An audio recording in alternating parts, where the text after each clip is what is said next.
दिक्कतें हैं उन पे एक विचार गोष्ठी के रूप में आज का यहाँ आयोजन किया गया था इस शहीदों की धरती पे।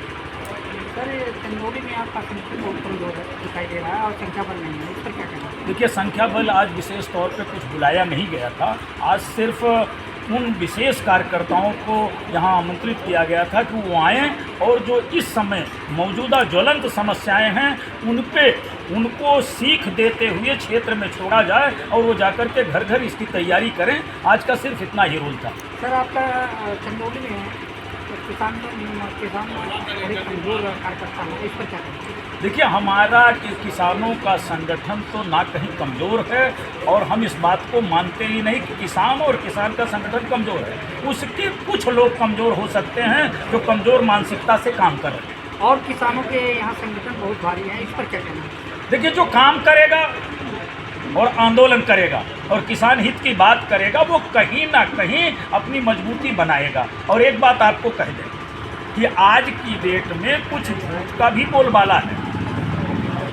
कल आप कह दीजिए इसी चंदौली की इसी शहीदी धरती पे हम आज रात भर में कम से कम सुबह 2000 किसान इकट्ठा कर देंगे। हम खाली इतना कह दें कि सुबह आपको 50-50, 100-100 रुपये मिलेगा और एक ऐसा कार्ड मिलेगा जिससे आपको सारी समस्याएं आपकी समाप्त हो जाएंगी। जहां आप अधिकारियों के यहाँ उसको दिखा दोगे तो सारी समस्या तो सुबह यहाँ 1000 की भीड़ हो जाएगी। आज मैं सिर्फ इतना कहना चाहता हूँ कि चंदौली नहीं, उत्तर प्रदेश के वो सारे संगठन शायद ये नहीं जानते होंगे कि इस समय उत्तर प्रदेश की ज्वलंत समस्या क्या है। और उस पर मैं चंदौली आया हूँ, शायद आगे अभी आपके प्रश्न में चीज़ों का खुलासा भी हो। तो ज्वलंत समस्याओं पे आंदोलन होने की ज़रूरत है। हम बड़े हो जाए इससे मतलब ज़रूरत नहीं है। सरकार की मंशा किसानों के हित में क्या है? सरकार की मंशा तो कहने के लिए सरकार ये कहती चली आ रही है कि हम सन 2022 में किसानों की आमदनी दुगनी करेंगे, किसानों के हित के लिए काम करेंगे। लेकिन ना तो आमदनी दुगनी हुई और किसान हित की जब चर्चा कर ली जाए तो सरकार के 2-3 विशेष मुद्दे हैं। जैसे एक मुद्दा यह है कि किसानों को किसान सम्मान निधि मिल रही है जो आज 70% के आगे नहीं बढ़ पा रही है। 30% किसानों को उनकी आई उनकी कट गई, उनकी आई उनकी कट गई, उनकी नहीं उनकी फीड हो रही है और फीडिंग की व्यवस्था यहाँ से लखनऊ तक बिल्कुल फेल है। उसी 70% में काम चल रहा है। एक व्यवस्था यह है कि किसानों की फसल बीमा योजना पे किसानों को वो फायदा नहीं मिल पा रहा है जितना फसल बीमा में काम करने वाली पूरे भारत के किसानों से आमदनी के 10 गुना ज़्यादा वो फसल बीमा कंपनियां कमा ले रही हैं और किसानों को उसका कोई फ़ायदा नहीं मिल रहा है। जब तक फसल बीमा योजना में छुट्टा जानवर, नीलगाय, सुअर ये नहीं शामिल किए जाएंगे तो ये एजेंसियां कमाती रहेंगी और हमारा किसान मरता रहेगा। ये है तो सुविधा किसानों के लिए। पिछली साल जब हमारी बात भारत सरकार के कृषि एवं समाज कल्याण मंत्रालय भारत सरकार में प्रमुख सचिव से कृषि मंत्री से इस बात पे चर्चा हुई तो कोई भी कंपनी इस बात को अपने फसल बीमा में लागू करने के लिए नहीं तैयार है और हमारी सरकार उस पर जोर देने के लिए नहीं तैयार है कि फसल बीमा में छुट्टा जानवर, नीलगाय और सुअर को शामिल किया जाए। तो फिर हमारी फसल बीमा का कोई लाभ नहीं है। नंबर 3, हमारी आमदनी जो सन 22 में दुगनी होनी थी, इसी सरकार ने बिहार में, माननीय जो हमारे प्रधानमंत्री जी हैं, इन्होंने बिहार में सीधा कहा था सन 2008-10 के चुनाव में कि हम स्वामीनाथन की कमेटी की रिपोर्ट को अक्षरशः लागू करेंगे। लेकिन लागू करने की बात कौन कहे, वो जुमला साबित बता दिया, वो तो जुमला है। तो आप एक बात ये नोट करें कि सरकार हमको लुभावने वादे जरूर कर रही है कि आपके साथ हम इस तरह करेंगे, लेकिन कर नहीं रही है। और अगर कर भी रही है तो उसके नेता, उसके अधिकारी और उसके कर्मचारी ये तीनों चर ले रहे हैं किसानों को और सरकार इधर ध्यान देने की ज़रूरत नहीं महसूस नहीं कर रही। किसानों के साथ दुर्व्यवहार हो रहा है और उसके बाद भी किसान दबाए जा रहे हैं सरकार द्वारा, अधिकारियों द्वारा, इस पर क्या कहना है?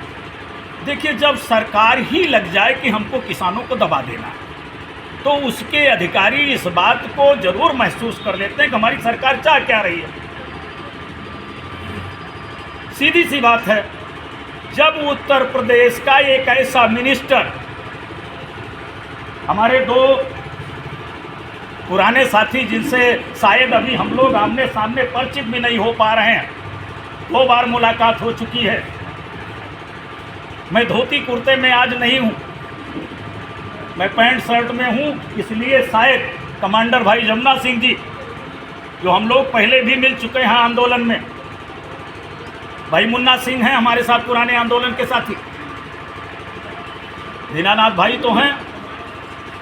लेकिन सरकार इस बात पे, आज आपको एक बात बता रहा हूं कि सरकार ने ये पहले तय कर लिया है कि जब सरकार सन 60 में पहला वेतन आयोग आया, मैं एक ही बात बार बार कह रहा हूं सरकार से कि कर्मचारियों का 7वां वेतन आयोग आ गया, 8वां वेतन आयोग की आपने घोषणा कर दी है। किसान का पहला आयोग कहाँ है, ये आप जरा बता दें कि किसान के लिए पहला आयोग कब आपने बनाया। किसान की समृद्धि की चर्चा आप करते हैं, मजदूर की समृद्धि की चर्चा करते हैं, लेकिन इनका पहला वेतन आयोग कहाँ आया है। हमें 7वें वेतन आयोग की महंगाई को फेस करना है और हमारे अनाज के 7वां वेतन आयोग नहीं, पहला वेतन आयोग नहीं आ रहा है, इस पे चर्चा करने और इस बात को समझ गए हैं। अभी हमारे प्रधानमंत्री महोदय ने एक ऐसी योजना की घोषणा की जिसमें हम लोग कई बार चर्चा किया करते थे,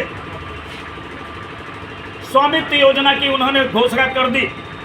शायद बड़े भाई लोग जानते होंगे और शायद अभी तक यहाँ का कलेक्टर, चंदौली के कलेक्टर से हमारी बात हुई, हमने कहा महोदय कृपया आप स्वामित्व योजना का प्रपत्र 7, 8, 9 आप हमको दिखा दीजिए।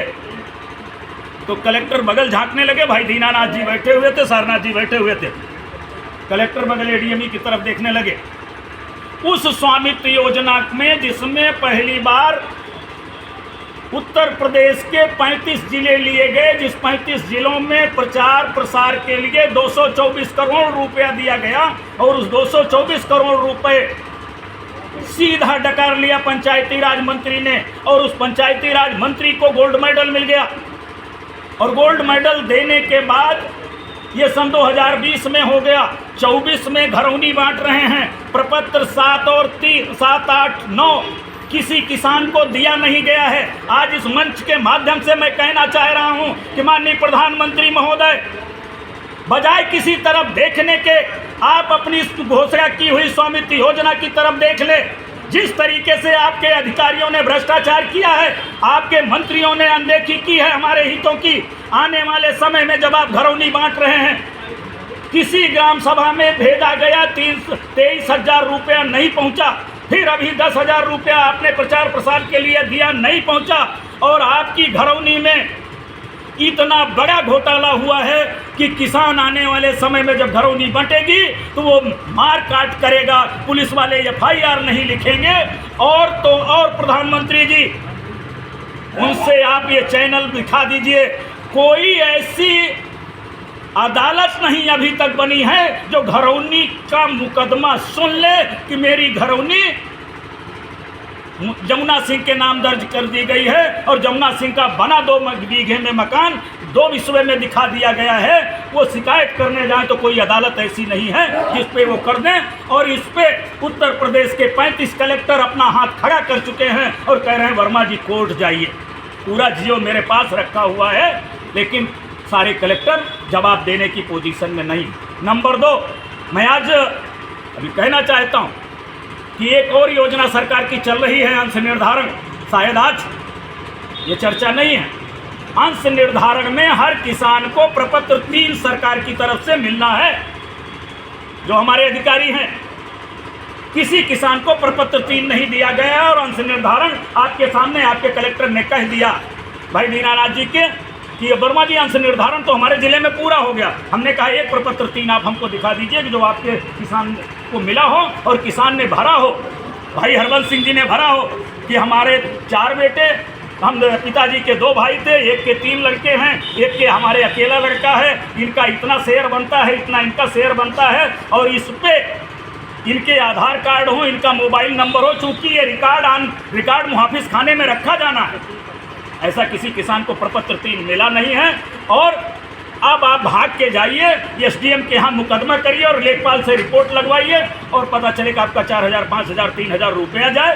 ये सारी चीज़ें इसलिए हो रही हैं कि आने वाले समय में एक कानून बना हुआ है पहले, सेज कानून। उस सेज कानून के तहत सरकारों ने साज कानून, स्पेशल एग्रीकल्चर जोन बनाने की बात नहीं की है, स्पेशल इकोनॉमिक जोन बनाने की बात की है, जहां से उनको पैसा मिलेगा। और मैं इतना कहना चाहता हूं कि हमारे जो बुजुर्ग रहे सरदार वल्लभ भाई पटेल ने इस देश को छोटी छोटी रियासतों को, लमसम 600 रियासतों को तोड़ के अखंड भारत बनाया, लेकिन हमारे लोगों ने इस पूरे भारत को सेज कानून के तहत 600 जोनों में बांट दिया। आज विदेशी कंपनियां, 600 विदेशी कंपनियां एग्रीकल्चर पे उतरने के लिए तैयार हैं। वो चाहे चंदौली का धान का कटोरा हो, चाहे दूसरे डिस्ट्रिक्ट हो, वो आ रही हैं और वो अपने उत्पाद तय करने जा रही हैं और हमारे किसानों को किसान से मजदूर बनाने जा रही हैं। ये सारे नेता जान रहे हैं, सारी पार्टी के नेता जान रहे हैं। अभी एक प्रश्न आया कि किसान यूनियन कमज़ोर है। कमज़ोर तो इन राजनीतिक दलों ने कर दिया कि अगर किसान यूनियन मजबूत रहेगी तो कभी हो न हो ये हमारे सांसद और विधायकों का कॉलर पकड़ ले और अधिकारियों के कॉलर पकड़ के बैठ के काम करवाना शुरू कर दे। और शुरुआत में जब चौधरी महेंद्र सिंह टिकैत के साथ हम लोग चले, उम्र 22 साल की थी, आज हम 67 साल के हैं। 68वां 1 सितंबर से शुरू हो चुका है, लेकिन उस समय हम लोगों के दिमाग में एक जज्बा था, तो हम लोग अधिकारियों के कॉलर पकड़ करके और काम करा लेते थे। बैठ जाओ, काम करो, नहीं तो आप जाओगे नहीं। चाहे 2 दिन बीत जाए, चाहे 3 दिन बीत जाए, तो वहीं बैठते थे, वहीं सारा जमला मंगवाते थे अपना और काम करते थे।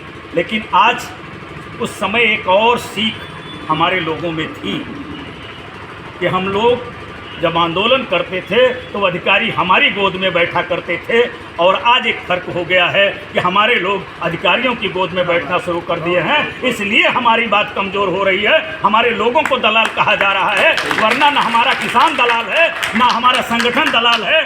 एक बात आप बता दो पत्रकार महोदय, कोई वकील क्या हमारा केस लड़ने की गारंटी लेता है? नहीं लेता। वो कहता मुकदमा दायर करो, हम तुम्हारे मुकदमे में 3 तारीख में फैसला करवा दें। जो मुकदमा दायर हो जाता तो तारीख पे तारीख 10 साल 20 साल चलता है। हमारे किसान यूनियन के लोगों से मैं सिर्फ एक निवेदन करना चाहता हूँ कि आप झूठ बोलना बंद कर दो। कल संगठन खड़ा कर दूंगा, हम जितना बता रहे हैं उतना ही आप आगे बढ़ो, उससे ज़्यादा आगे बढ़ने की ज़रूरत नहीं है। संगठन कल खड़ा हो जाएगा, और न चंदौली हमारा आज के 40 साल पहले कमज़ोर था और ना आज कमज़ोर। धन्यवाद।